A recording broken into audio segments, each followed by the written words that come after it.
السلام علیکم ورحمۃ اللہ وبرکاتہ۔ کیسے ہیں ناظرین؟ خیریت سے ہیں؟ آپ سب کو میری طرف سے عید کی بہت بہت مبارک ہو۔ اللہ تبارک و تعالی ہمیں صحیح معنوں میں عید گزارنے کی توفیق عطا فرمائے۔ حضرت سیدنا عمر فاروق اعظم رضی اللہ تعالی عنہ آپ عید کا دن کیسے گزارتے؟ حضرت عبداللہ مصطفیٰ اعظمی رحمۃ اللہ تعالی علیہ فرماتے ہیں کہ ایک مرتبہ چند احباب آپ کے گھر پر تشریف لائے تو آپ رضی اللہ تعالی عنہ دروازہ بند کر کے زاروں کی طار رو رہے تھے۔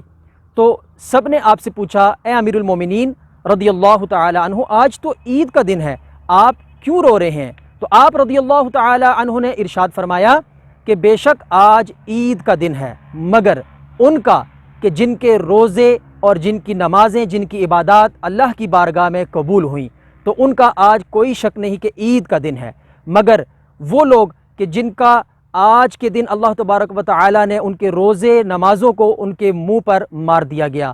تو ناظرین، آپ نے سنا کہ عمر فاروق اعظم رضی اللہ تعالی عنہ عید والے دن کتنا زار و قطار روا کرتے اور اپنی عبادات پر، اور آج ہم ہیں کہ ہم نہ تو اس درجے کا رمضان کا ہم احترام کر سکتے ہیں اور نہ ہی ہم نے اس طرح رمضان کو گزارا، لیکن ہم اس گمان میں رہتے ہیں کہ اللہ تبارک و تعالی نے ہماری عبادتوں کو قبول فرما لیا ہوگا۔ بے شک وہ غفور الرحیم ہے، وہ قبول فرمانے والا ہے، لیکن اس کے ساتھ ساتھ عید کا دن یہ بالکل نہیں کہ ہم عید کے دن کو گناہوں کی نظر کر دیں۔ عید کے دن بھی ہمیں چاہیے کہ جیسے ہم نے رمضان میں اپنی عبادات کی تو اپنی عبادات کو ہم عید والے دن ضائع نہ ہونے دیں۔ اللہ تبارک و تعالی ہمیں صحیح معنوں میں عید کا دن گزارنے کی توفیق عطا فرمائے، آمین بجاہ النبی الامین صلی اللہ تعالی علیہ وآلہ وسلم۔ اچھی نیتوں کے ساتھ عید کی خوشیاں منائیں اور ڈھیروں ثواب حاصل کریں۔